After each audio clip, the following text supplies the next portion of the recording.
Welcome to This Week in East Brunswick.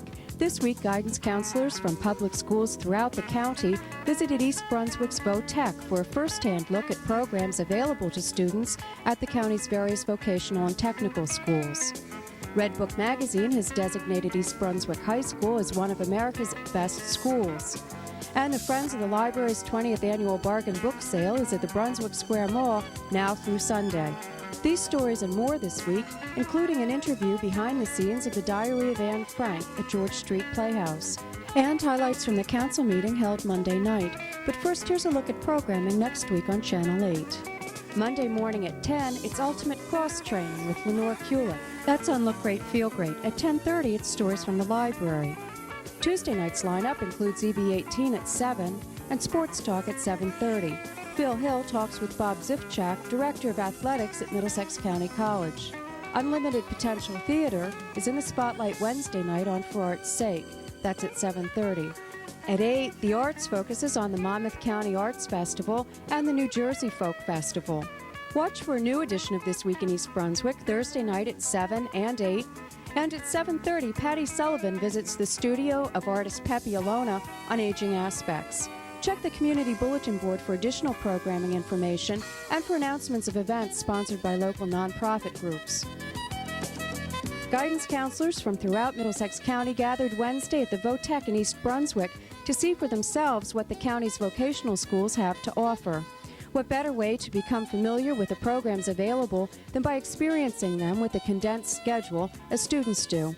Counselors who participated will be better able to describe this option to students faced with decisions about their futures. Today is an annual event sponsored by our school system, Middlesex County Vocational Schools, and the Middlesex County Guidance Council. Today, the counselors will be coming into our school, and we have planned a program where they will actually be given a schedule to go to at least 7 different programs. And while they're in these programs, they will have an opportunity either to just learn something about it or actually participate in some kind of activity. They will actually be evaluated for their performance, just like a student would. And then at the end of the program, they come together and we kind of share our experiences, and we actually give a prize to the team that has had the highest score. So we're kind of putting the counselors in a position of being students for the day. And hopefully by being with us, they're going to learn more about the kinds of programs that students from their districts could become part of.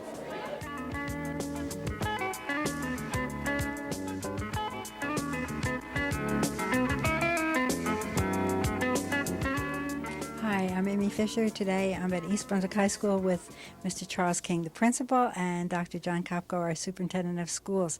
Mr. King, the high school has won yet another award. Could you tell us about it?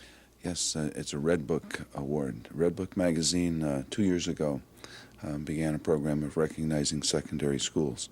At that time, there was 140 schools that they recognized throughout the country, and we were one of those in 1992. And again this year, they recognized 134 schools, the best schools in the country. Overall excellence was the category in which we were recognized. And so here we are again in 1994 being so recognized and honored. So it is a great privilege to be recognized by Red Book magazine. You went to an awards luncheon in New York City. Could you tell us about it? Yes, it was last Friday, and it was an outstanding affair. 22 of the 134 winners were present, and they presented us with a nice plaque at a very nice luncheon at the St. Regis in the penthouse of the St. Regis Hotel in New York. So it was a great honor to be able to represent the great students and the staff at East Brunswick at that luncheon. Dr. Kopko, this is the 3rd time that East Brunswick High School has been recognized nationally and also has won many state awards. Could you tell us why you think that this continues to happen? Well, certainly receiving national recognition such as this, once again, is very, very impressive. And, I can attribute that, first of all, to the students that we have here in East Brunswick. I mean, they're talented. they come from very, very supportive families where their parents, value education and support education. Our staff, our teaching staff and also our support staff are just outstanding individuals who do an excellent job with the students. And the leadership, I think, that's provided by, Mr. King here at the high school. One of the characteristics that all of these schools have in common is that they do have strong leadership. And Mr. King certainly is to be commended for that, and also for the fine work that he's done in making this a nationally recognized high school. Well, congratulations again, Mr. King, and I know this is a source of pride to the entire community, so we thank you.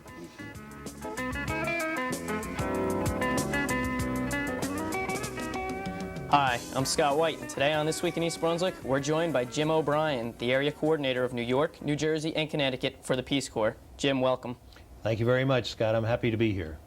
The Peace Corps has been around now for a little over 30 years. Could you briefly tell us what today's Peace Corps, the Peace Corps of the 1990s, is all about?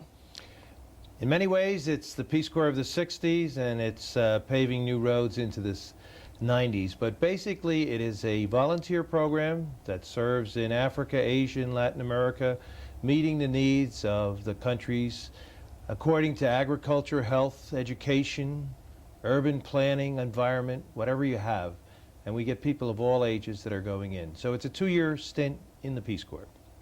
Who joins today's Peace Corps? What type of a person? Well, it's no longer the kiddie corps you might have said of the Kennedy years. It's really, the average age is 31.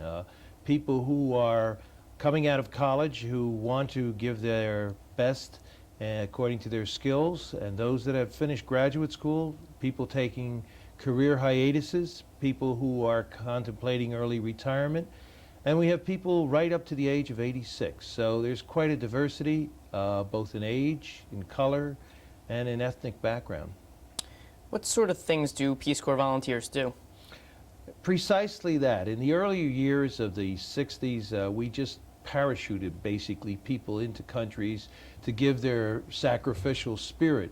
But right now we're trying to be more precise in meeting the needs of the particular host countries. So it may very well be working as a soil scientist, and people like out of Cook College are so good for us in that area. It may be teaching English, science, or math. It may be in the health fields, working on primary health care programs.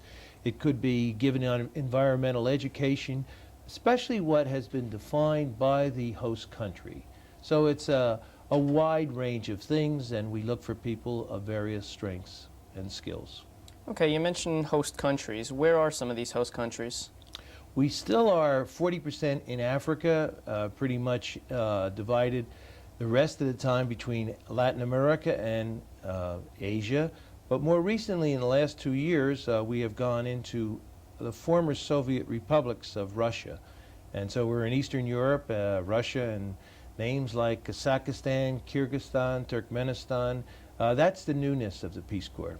What sort of work is the Peace Corps performing in the Soviet Union? Yeah, that's an interesting point, because I think if you think of people like in East Brunswick, the great ethnic backgrounds of the people here, we're in Hungary, we're in Czechoslovakia, Poland, and so on down the line.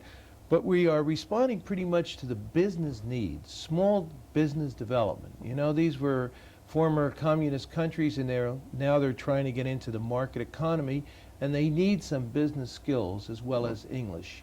So Peace Corps volunteers don't take a job from anybody, they fill gaps. And we're very excited about the program and the increasing demand that's going on there. Can a volunteer choose where he or she wishes to work? He or she can certainly express one's geographic preference. There's no problem with that. A person may want to go to Zimbabwe, may want to go to Latvia, may want to go to Thailand, or may want to go generally to Latin America. We will try and meet that request if the country, the host country that is really able to absorb those people. So we tell people to be as flexible as possible, but we will honor their preference if we can.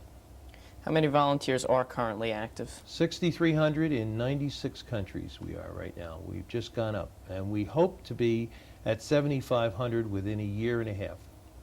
Okay, now what are some of the eligibility requirements for someone that may be interested in volunteering for the Peace Corps? Well, basically it says some very simple things. Being 18, a U.S. citizen, and in good health and not having any legal problems. But the majority of the people are college graduates with certain kinds of skills and strengths. So that's pretty much it. Okay. Now, what does someone get out of volunteering? They asked 99% of those who have returned. There's 148,000 former volunteers, and they said if they had the same question put to them, would they do it again?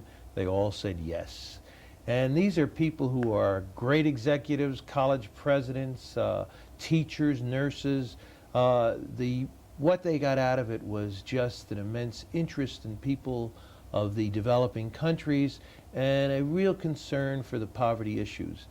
They're our best recruiters, by the way, the former volunteers, because they speak words of wonder about Peace Corps. But on a more concrete level, and very briefly, is that a returned Peace Corps volunteer is eligible for scholarships or grants to particular colleges, graduate schools, upon their return to the United States. So 100 colleges and universities have these programs. I can give more detail as people call up, but I'd like to move on for your sake. Okay, are there local recruiters in this immediate area? Well, that's very good you asked that. First of all, we are present in the New York office, which covers Jersey and Connecticut, and that's on that, they can call that number 1-800-972-0970. But not too far across the meadows is right over there at Rutgers College, Rutgers University. We have a campus recruiter, and they can be located at the Cook, or what is the other school there? I'm trying to think. Anyhow, at the Cook College Career Placement Center. Okay, and for Douglas. Douglas, okay. And for what period of time does a volunteer serve? They would be serving for 2 years in the field, and they would have 3 months of training in language, the technical training that we're going to be working in, and in cultural training. Okay, and finally, you mentioned local recruiters a minute ago, and you mentioned a phone number. If we could just recap that phone number and what someone could do if they wanted more information. I have 7 recruiters waiting at any time in the New York office. They're energetic returned Peace Corps volunteers. They can be reached at 1-800-972-0970. We'd be very happy to give them quick information. Okay, great. Thanks for joining us. We've been speaking with Jim O'Brien, the area coordinator for the Peace Corps, and I'm Scott White, and that's all for this week in East Brunswick. Thank you very much, Scott. At Monday night's town council meeting, the council voted unanimously to award the food concession contract at the Crystal Springs Family Aquatic Center to Pacific Enterprises. Pacific offered the highest bid, promising the township 25% of revenues this year and 27.5% in 1995. Township Administrator Raymond Stone reported that as of March 14th, 1,908 memberships to the Aquatic Center had been purchased, representing $348,643 in actual revenue. Stone also reported that Princeton Testing Laboratories had agreed to conduct methane tests in 6 Weston Place homes for $1,600. Later in the meeting, the council approved the expenditure. Stone also provided updates on the recycling center and the condition of roads in town. There's been a lot of concern about the condition of the recycling center, and Mr. Opaleski this weekend made sure he had staff on site the entire weekend to try to make sure it did not get out of hand. I was over there later this afternoon. It looked like they had been able to keep the mess under control. I think that that approach will help us over the weekends to keep the recycling center looking a little bit better. It's still difficult to control, and we'll keep doing this until we get our center relocated. Some of you may have heard that over the weekend we had to close Hardenberg Lane because of the condition of the potholes, which was deemed to be unsafe for travel last Friday by our Department of Public Safety. Some work has been done. As you know, it's a subject of a major contract this year, so we didn't want to do any unnecessary work, but there has been some limited patching work done. I traveled the road this afternoon. It's been reopened on a limited basis. There are about 15 roads in the town that are going to require some very substantial drainage and excavation work before we can patch them properly. Also at the meeting, Mayor Ira Skowski read a proclamation commending members of the East Brunswick High School Band Boosters Association for their participation in the 1993 Clean Communities program. And Councilman Vince LeBlanc reported that the State Ethics Committee had cleared him of conflict of interest charges. I want to inform the rest of the council as well as the public that the Advisory Committee on Professional Ethics has provided me with 2 letters, one to clarify the first, but as of December 2nd and by follow-up letter of January 27th, concluded that there would be, I am not precluded from my service as a part-time special assistant county counsel, nor is there any conflict nor does that situation give rise to the appearance of any impropriety, so that the state, again, Advisory Committee on Professional Ethics, which was appointed by the Supreme Court of New Jersey, has provided me with that opinion. A reminder, the council will hold a budget workshop in the municipal building on Tuesday, March 22nd, beginning at 8 p.m. In related news, on Wednesday, Mayor Ira Oskowski, on behalf of the township, paid a lasting tribute to former Councilman William Kirk by dedicating the planning and engineering wing of the municipal building in Kirk's name. I have many fond memories of Bill that range from personal to social to professional. He was an inspiration to me in many ways, and I will always be grateful to him for his kindness and insight that he provided me throughout my friendship and association with him. Bill was first and foremost a devoted family man, a dedicated public servant, a true professional, a friend to many of us, and a very courageous man. You could always rely on Bill's honesty and integrity, no matter what the issue. Bill was very instrumental in drafting many of the zoning, planning, and land use ordinances adopted by the East Brunswick Township Council. Because of his passion for engineering and construction, he was able to bring people together on issues in order to move forward in a common and positive direction. His knowledge and experience in the construction field is unmatched by any of us here tonight or anyone else in East Brunswick. We are indeed fortunate to have had Bill as a member of our community, sharing his knowledge with us. I am proud to have been able to recommend and support the William D. Kirk Jr. Planning and Engineering Wing.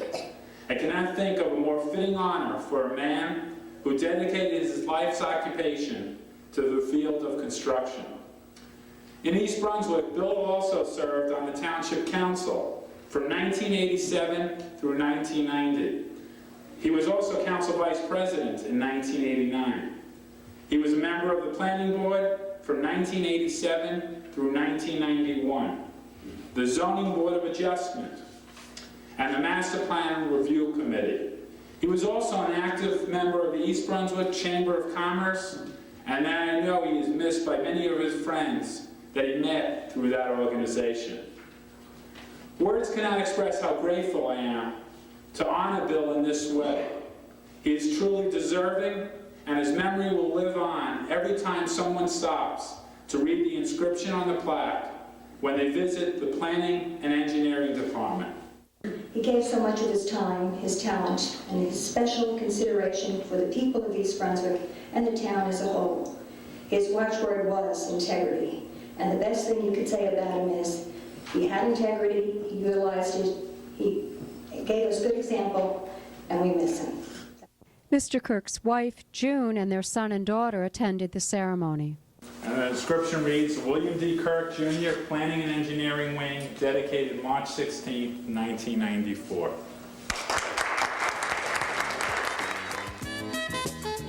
Hi, I'm Josephine Fiamingo, and I'm here at the East Brunswick Friends of the Library's 20th Annual Bargain Book Sale. We're doing very well. We've had a steady stream of people coming in, buying books, and being very excited about their purchases. We have lots of books left. We have 200 boxes of books left in our storage that haven't even come out yet. So why don't you come down? It's Thursday today. We'll be here until Sunday during mall hours at the Brunswick Square Mall, and we hope to see you.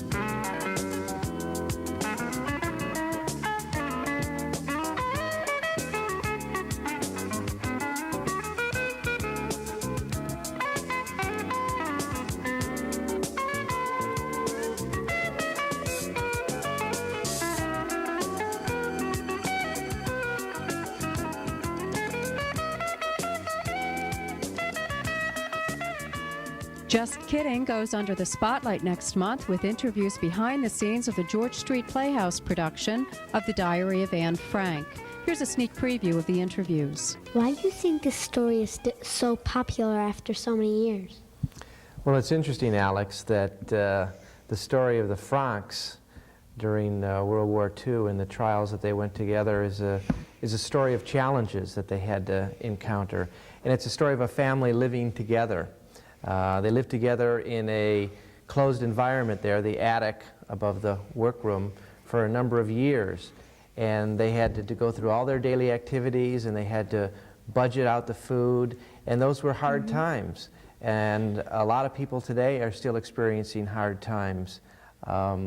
It's sort of a universal story about a family, and about how a family has good times and bad times, and within all those experiences, they have to make things work. How do you think the story still relates to present day? Well, Matt, I think that's a great question, and it's interesting to note that when we selected this play, there was a movie that we knew nothing about because we hadn't seen it, called Schindler's List. Now that movie has come out and it's become somewhat of a popular movie. Certainly many more people are seeing that movie than had expected. And it tells another story, another picture of the Holocaust, about the persecution of the Jews, and from a different situation. And you're not so much dealing with a family kept in an isolated room, but you're looking at a whole historical picture. And I think it's very important to keep this story in the minds of our children of today, because a lot of you kids don't know a lot about the Holocaust. And there's people out there today saying that the Holocaust never even happened. And I think that we have to teach them and explain, and not only in dramatic vehicles but also in movies, to show the importance of remembering this period of our history.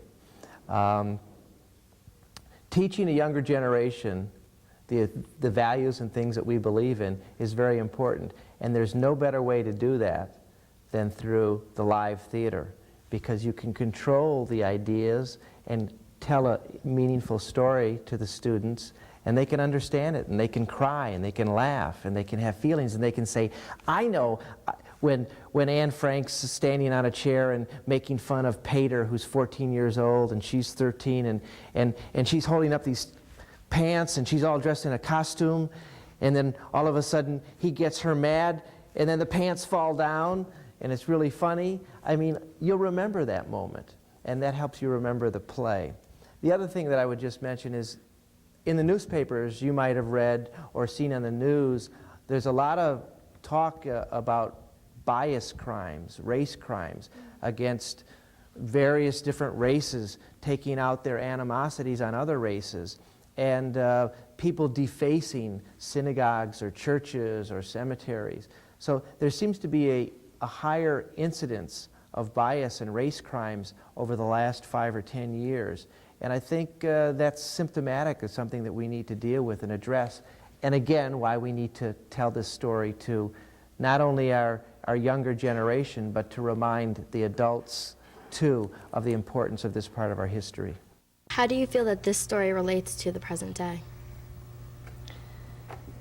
Well, there's still war, and there's still people dying everywhere. In current events, everything that's going on over in Bosnia, people are just suffering and dying, and it might not be genocide, the killing of a whole race, which is really what Hitler wanted, or a whole religion race, but